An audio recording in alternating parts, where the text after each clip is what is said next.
আসসালামু আলাইকুম। আমি শাহরিয়ার তানভীর চলে এসেছি আরেকটি নতুন ভিডিও নিয়ে। আপনারা অনেক সময় দেখে থাকবেন যে ফুড ব্লগাররা খাবারের অনেক ধরনের দোষ ধরে থাকে। তারা তাদের অডিয়েন্সদেরকে বলে যে এই খাবারটা মজা হয়নি, এই খাবারটা বাজে। বা আমরা নিজেরাও অনেক সময় বাসায় বা যেকোনো জায়গায় খাবার নিয়ে এই ধরনের দোষ ধরে থাকি। এটা হযরত মুহাম্মদ সাল্লাল্লাহু আলাইহি ওয়াসাল্লামের সুন্নতের বিরুদ্ধে। তাই আমরা এটা করতে পারব না। আপনারাও চিন্তা করতে পারেন যে আমি এই কথাগুলা কিসের ভিত্তিতে বলতেছি? আমি এই কথাগুলো বলতেছি হাদিসের ভিত্তিতে। হাদিসটা বলার আগে আরেকটা কথা বলে নিই। আপনারা 100% authentic makeup, skin care, hair care product কিনতে চাইলে এখনই চলে যান বাইস বিউটি নামক এই পেজে। যারা এখন আপ টু 50% পর্যন্ত ডিসকাউন্ট দিচ্ছে। এই অফারটা মিস করতে না চাইলে তাদের ফেসবুক পেজে গিয়ে এখনই কিনে ফেলুন আপনার পছন্দনীয় বা প্রয়োজনীয় প্রোডাক্টটি।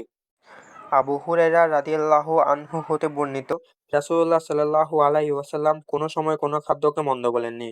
কোনো খাদ্য প্রিয় হলে খেয়েছেন আর পছন্দ না হলে ছেড়ে দিয়েছেন। সহিহ মুসলিম 2064। এর ব্যাখ্যা হলো সকল খাদ্যই আল্লাহর নিয়ামত। কোনো খাদ্য একজনের জন্য রুচিসম্মত না হলেও অপরজনের জন্য তা পছন্দনীয় হতে পারে। তাই কোনো খাদ্যকে মন্দ বলা উচিত নয়। রাসূলুল্লাহ সাল্লাল্লাহু আলাইহি ওয়াসাল্লাম এটা অপছন্দ করতেন। আপনারা দোষ ধরা থেকে এভাবে নিজেকে বিরত রেখে হযরত মুহাম্মদ সাল্লাল্লাহু আলাইহি ওয়াসাল্লামের এই সুন্নতটি পালন করতে পারেন। তাছাড়া ভিডিওটা কেমন লেগেছে তা কমেন্ট বক্সে জানাবেন।